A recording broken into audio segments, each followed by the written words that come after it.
Assalamualaikum warahmatullahi wabarakatuh. Waalaikumsalam warahmatullahi wabarakatuh. Kami dari kelompok 2 akan membahas mengenai materi tentang fonemik. Kelompok 2 beranggotakan Dwi Oktaviani Putri, Nabila Nurhaliza, Elma Lia Putri, Deska Sauriana, dan Rizka Trisnawati.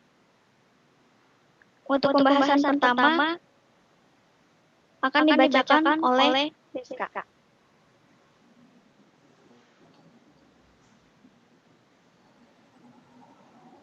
Pengertian fonemik. Fonemik adalah ilmu yang mempelajari bunyi ujaran dalam fungsinya sebagai pembeda arti. Jika dalam fonemik kita mempelajari segala macam bunyi yang dapat dihasilkan oleh alat-alat ucap serta bagaimana tiap-tiap bunyi itu dilaksanakan, maka dalam fonemik kita mempelajari dan menyelidiki kemungkinan-kemungkinan bunyi ujaran yang manakah yang dapat mempunyai fungsi untuk membedakan arti. Selanjutnya akan dibacakan oleh saya tentang pengertian fonem. Fonem adalah sebuah istilah linguistik dan merupakan satuan terkecil dalam sebuah bahasa yang masih bisa menunjukkan perbedaan makna. Menurut Kenneth L. Peck, fonem adalah salah satu dari unit bunyi yang penting atau suatu menunjukkan kontras makna dari unit bunyi. Sedangkan L. Bloomfield mengatakan bahwa suatu unit terkecil bunyi yang membedakan disebut fonem. Menurut Kamus Besar Bahasa Indonesia, fonem and link satuan bunyi terkecil yang mampu menunjukkan kontras makna, misalnya, H adalah fonem karena membedakan makna kata harus dan arus. B dan P adalah dua fonem yang berbeda karena bara dan para beda maknanya. Berikutnya akan dijelaskan oleh Nabila tentang identifikasi fonem. Selanjutnya ada identifikasi fonem. Salah satu ciri fonem adalah kemampuannya membedakan makna. Contohnya kata saku dan kata baku. Pada bunyi kata saku yang berawalan S dan pada kata baku yang berawalan B, pada bentuk kebahasaan itu masing-masing memiliki fungsi yaitu pembeda makna.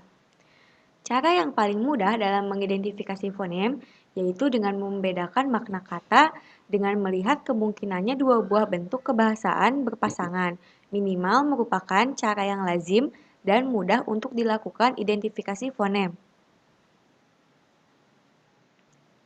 Next.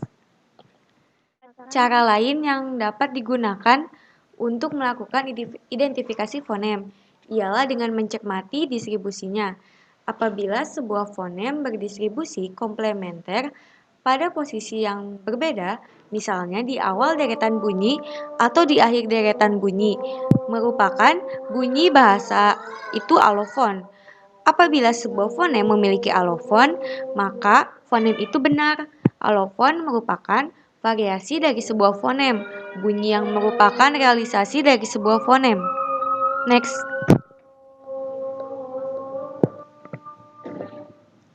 Selanjutnya ada contohnya. Yang pertama bunyi P pada pintar diucapkan berbeda dengan bunyi P pada tapi atau sapi. Alasannya, P pada posisi awal diucapkan secara meletup atau polosif, sedangkan P di luar posisi awal itu akan diucapkan tidak dengan cara meletup atau implosif. Walaupun secara fonetis dituliskan sama dan sekalipun sesungguhnya cara pembunyiannya berbeda.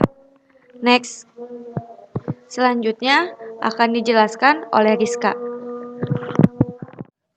Fonem dapat diuji keberadaannya dengan melihat dalam pasangan minimal dan dalam kemampuannya berdistribusi komplementer untuk menghasilkan alopom-alopom. Yang pertama, lingkungan memengaruhi bunyi-bunyi bahasa.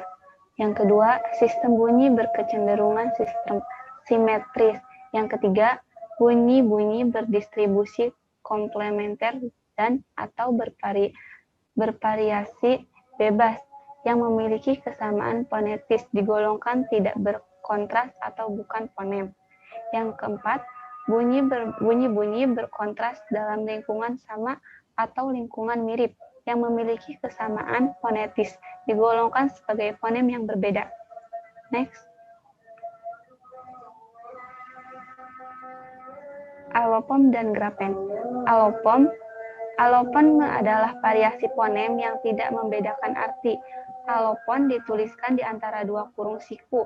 Kalau P yang lepas dari tanda lepas kita tandai dengan P, sedangkan P yang tidak lepas kita tandai dengan P aksen.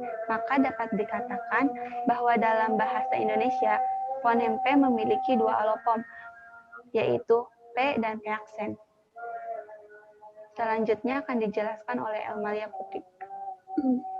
Selanjutnya ada grafen. Kalau kita berbicara tentang fonem, kita berbicara bunyi.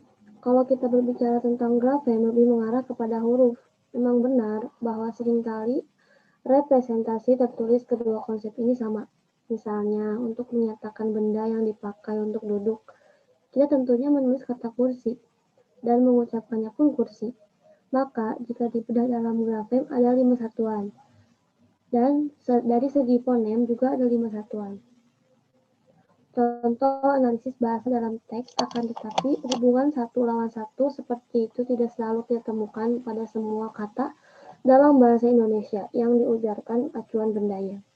Perkataan ladang misalnya mempunyai 6 grafem, yakni dan dari segi bunyinya perkataan yang sama itu hanya mempunyai 5 fonem, yakni L, A, D, A, dan eng. Karena grafem hanya mewakili satu fonem, eng saja. Bunyi yang dinyatakan oleh grafem dan dalam bahasa Indonesia jelas sangat berbeda. Sebaliknya, bunyi yang dinyatakan oleh grafem dan sangat berdekatan. Dengan perbedaan dan kemiripan seperti itu, maka dalam percakapan, telepon, perkataan pula, dan gua tidak akan terjadi kesalahan pemahaman maksud, sedangkan pola dan bola dapat dengan mudah. Seketika di saat pendengar perlu melihat kondisi bibir si pengujar atau harus ada penekanan ujaran awal agar tidak membingungkan.